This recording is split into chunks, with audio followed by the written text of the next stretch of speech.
investigating why the arch in Egypt's Blue Hole has lured so many divers to their death. One of the theories I've heard is that divers push down towards the arch, get confused, get ill narcosis, and then see the light coming in through the arch and think that that is the surface and head down instead of up. So I think the idea is to try and dive deep and just see if you are getting this sort of ingress of light and this inversion thing going on with a light at the bottom and the dark at the top. It's another little piece, another little fingerprint that we put together in this forensic examination of what's going on in this hole. So, cool. Okay, here we go. While Dan and Rich from my support team are qualified to go down to the bottom of the hole at 100 metres, I can only go to 60, but that's deeper than I've ever been before. And if you want to know what 60 metres looks like, well, it looks like this.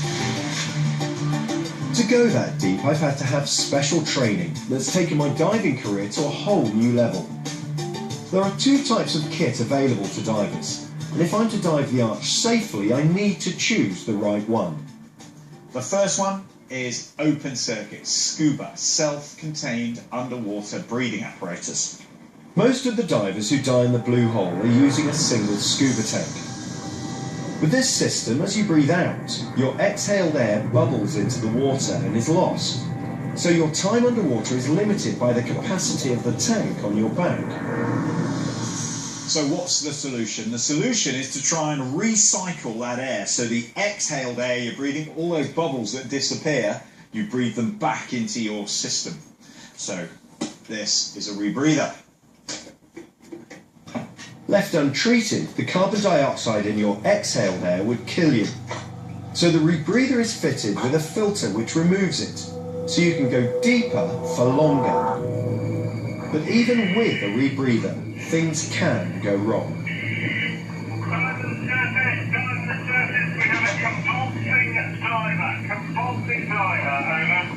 Surface to support divers, bring the diver up. We've just finished running a simulated emergency to test our evacuation plans. And while we're all focused on Andy, our casualty, there's a genuine emergency unfolding. Dan, our cameraman, has had a problem with his rebreather and has been inhaling carbon dioxide that should have been filtered out. Dan just mentioned he wasn't feeling that good at the end of the dive, so Kev just put him on oxygen. Now, if that happens deep, it's a real problem.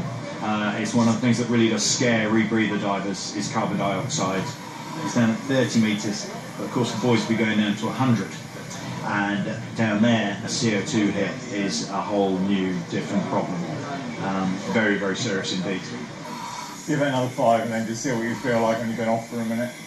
It's that slightly frightening thing, isn't it? Because your mental processes are being affected, your judgment and your decision-making is probably being affected, and at depth, that can be an issue, can't it? Yeah, and it's a killer. To the superstitious, Dan's carbon dioxide hit might look like evidence of the curse at work. But what was really going on? While I was at the Diving Diseases Research Centre in Plymouth, I removed the all-important filter from my rebreather, so I'll be able to recognise the symptoms if the same thing happens to me.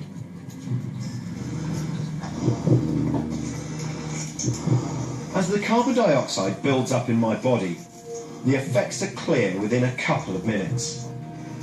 How's your head? So I'm not in control, right? Yeah. Okay, just try and slow your breathing down a bit. So seeing he's looking a bit flushed, a little bit sweaty, and we're seeing a little bit of tremor in the fingers. And his breathing rate is increasing, and he's not going to be able to control that. After 4 minutes, I'm really struggling.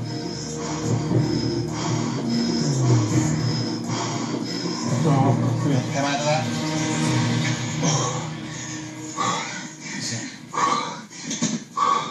Some good breath. So we'll take a while to pull out. You can feel you're right on the edge. You know, I'm this tightly wrapped macho idiot about things like this, and you always think you can get through anything. If that had happened at depth, I would have been in a world of trouble. I really would, because there's only one thing I could have done, and that's come off the loop. And unless you've got enough bailout gas to get you to the surface, to get you to a safe place, to get you to a safety dive your buddy or whatever, you're you're going to drown. The aim of today's dive is to test the theory that light coming through the arch is tricking panicked and inexperienced divers into thinking down is actually up. My role will be to man a safety station at 60 metres, so if Dan or Rich have a problem at the bottom of the hole, I'll be able to help them back to the surface. You've always got to plan for worst case. Yeah. So you're going to be above them at 60 metres. Above you is going to be another safety diver, and above him is going to be another safety diver. The main thrust being that if we do get a situation where someone has to be recovered to surface, then they can be handed off, basically. These are lessons you've learned over lots of years, and they're lessons that have been learned the hard way. Unfortunately, yeah, sometimes, yeah. I have lost a friend in the arch, a lovely, lovely man. I remember him telling me about how excited he was about how his deep diving career was developing and how fulfilling he was finding it, you know, just sort of pushing those limits a little bit more. He just stepped in with so many people had before, and the next thing anyone knew was they were doing a body recovery. I still remember the sort of seismic shock, just a real tragedy.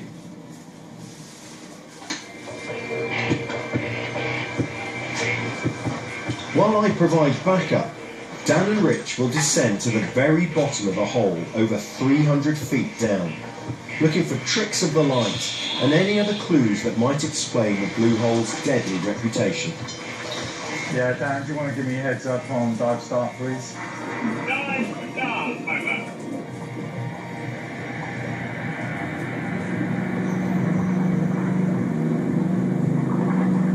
You step off a lip, you feel this great blue void.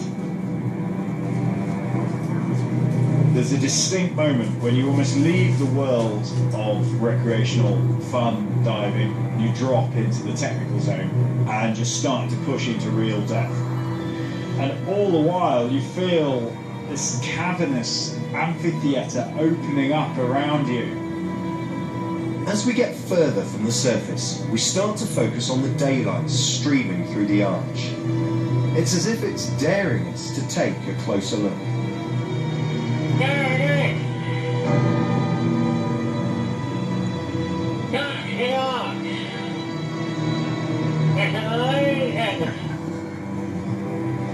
It looks absolutely beautiful, and you can see the compulsion to go through it.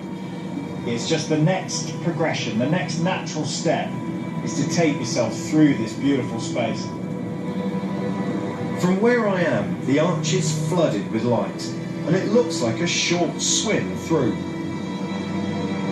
Is that why divers who get to this point press on, rather than returning to the surface? While I stay at 60 metres, Dan and Rich descend beyond the arch to the bottom of the blue hole itself.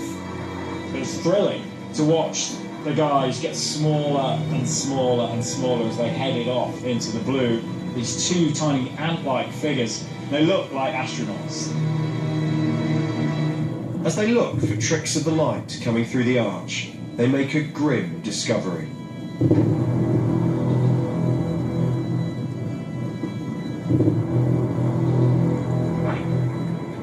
Weight belts, ditched in a desperate and possibly futile attempt to get back to the surface 330 feet away.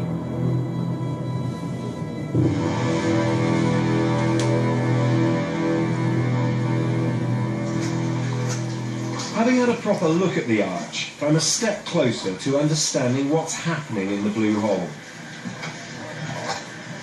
You know this theory about people think down is up and up is down?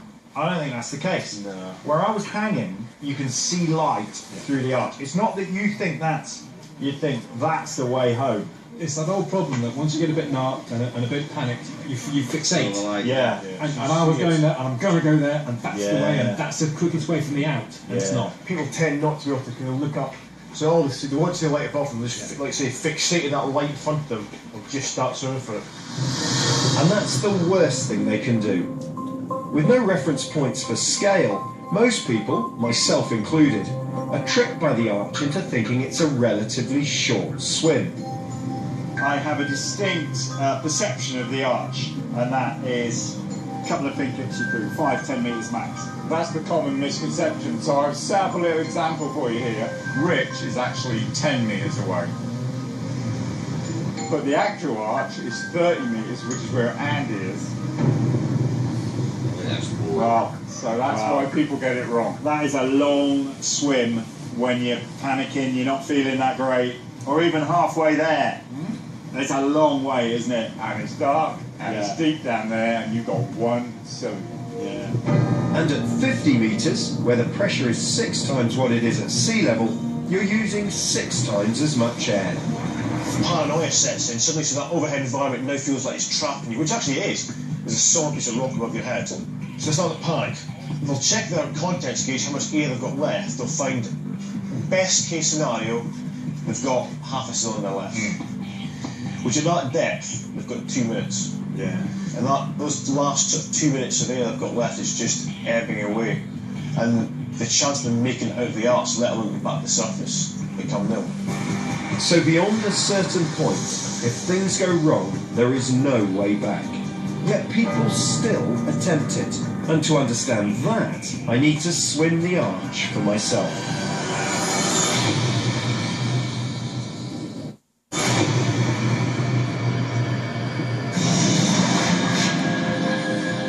I'm at Dahab in Egypt, trying to unravel one of diving's biggest mysteries. In the depths of the blue hole, there is something that's killing healthy, active, fit young men. And I want to find out what it is. Just to summarise, you've got this arch drawing you in. You've got this beacon. And the depth it's at means you're not making correct decisions. We're in an overhead environment that is further than you think it is, and you're running out of air. It's like Mother Nature has created the perfect diver trap. So I've accounted for all the factors that contribute to most of the deaths here. Or have I? It seems there's one final, inescapable truth. The persons who come to the counter and ask, can I dive the blue hole? I want to go blue hole. You know, only men. Do you think there's something in men's psyche? Absolutely. Men, they want to have adventure, you know, and they want to have a challenge. And women are more like, oh, you know, can I do this? Am I good enough? You know, I don't know if this is in the nature of women, but when you hear something about accident, it's men, it's men, it's men, it's men. In fact, 24-year-old Barbara Dillinger, who died in 1998, is the only female recorded in the memorials. Just about all of these plaques are men. And just about all of these plaques are men of a certain age. If you look at the dates on them, this is 2 guys who died in the hole in 1988. One's 28, the other one's 29. This gentleman here, 24. And this one here, 34. They're all kind of mid, late 20s, early 30s. And I think that speaks volumes for the type of person that's going into the hole and not coming out. We talk about oxygen toxicity, about narcosis, the air you're breathing becoming narcotic. By far and away, the most dangerous substance in that hole is testosterone.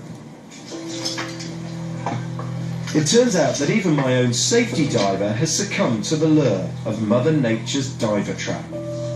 I dived the blue hole when I was 25, on a single cylinder. Through the arch. Yeah. I was doing a lot of diving in the military at the time, so I was kind of used to dealing with narcotic effects of air at that depth. I wasn't quite as vulnerable as other people who might be down there. And I figured I'll just bomb straight down at 55, one through the arch, back up the side, no dramas. Do you remember how much you surfaced with? I could have been 10, 20 bar. So, one breath. Well, 6 seconds of air, probably give me about 6 seconds of air. Yeah. Roughly. It's interesting to hear you say that. So you had all the experience of deep air, the impetuosity of youth, so you're confident down there, you're happy down there. I was utterly immortal. The whole thrust of what I'm trying to prove here and the conclusions we're drawing here is that to do it is stupid. Some fantastically experienced divers have dived in the blue hole, and Andy himself admits that if something had happened, if he'd got down there and the current had been stronger than he'd been expecting and he hadn't been able to make it through the arch, or he'd had to work too hard, he would have died. Okay guys, so everyone's checked their rebreathers, done a full pre-dive on them, everyone's completely happy about the unit. To dive the arch safely, we're using rebreathers and taking some of Dahab's top technical divers to man our safety stops. They're only too aware of the hole's reputation. The last death was just 3 weeks before we arrived. They simply jumped in on their own, with no guide, no nothing. Typically, if you're going somewhere by your own, you're trying to do something that the guide will say no to. Yeah. So I suspect that they were doing maybe a bounce dive to the bottom at 1995 and straight up. Something went wrong, narcosis, oxygen toxicity, whatever it was, one was critical and one was dead straight away on the surface. They have checkpoints on the way here and they have tourist police here, but there's always ways around it. Statistically, that must make it the most dangerous dive site on Earth. Statistically, it might be, but if you're qualified, you know what you're doing, I consider it to be the safest dive site in the world because it has great visibility, it's a hole, you can't get lost, and it's simply a way down and up with no current.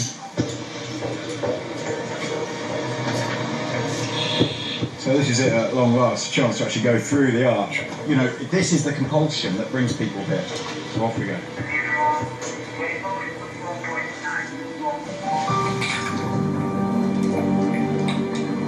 For me, as the surface supervisor, this is the scariest dive.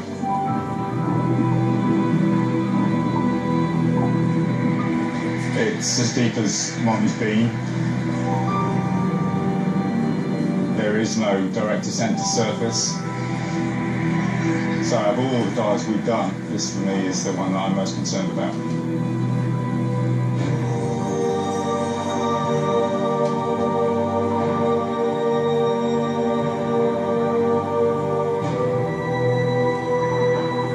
Appearing out of the murk is this hazy blue shape that gradually solidifies into the famous arch.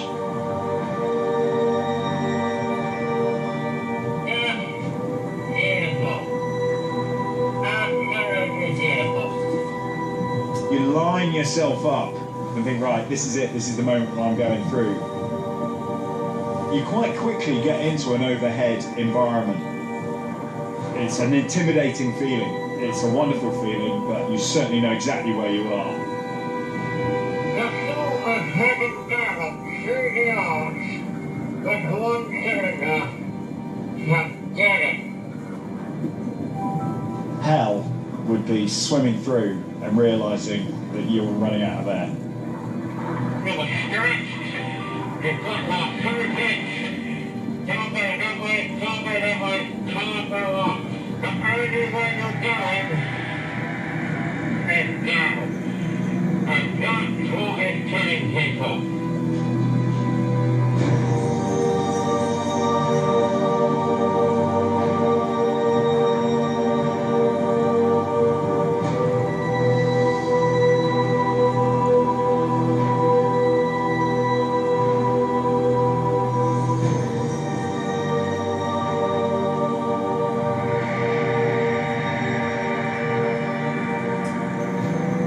As you move through the arch, the ceiling drives you deeper. So by the time you come out, you're round about 60 metres.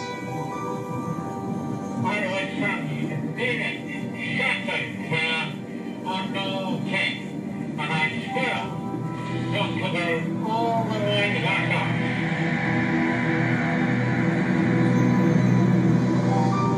People say, well, what's happening is there's evil spirits down here.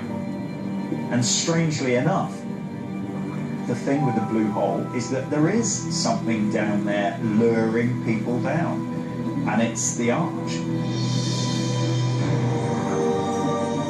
get this perfect storm where nitrogen narcosis kicks in and just melts your brain. And because it's 7 times atmospheric pressure, your air supply will only last 1/7 of what it would on the surface. Some people freak out in the middle because they think it's not ending. And other people, the narcosis gets them to the extent that they let the ocean take them.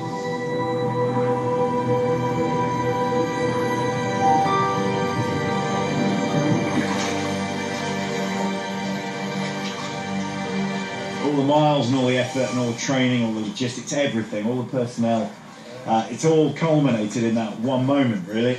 Love it, love it, love it, love it, love it.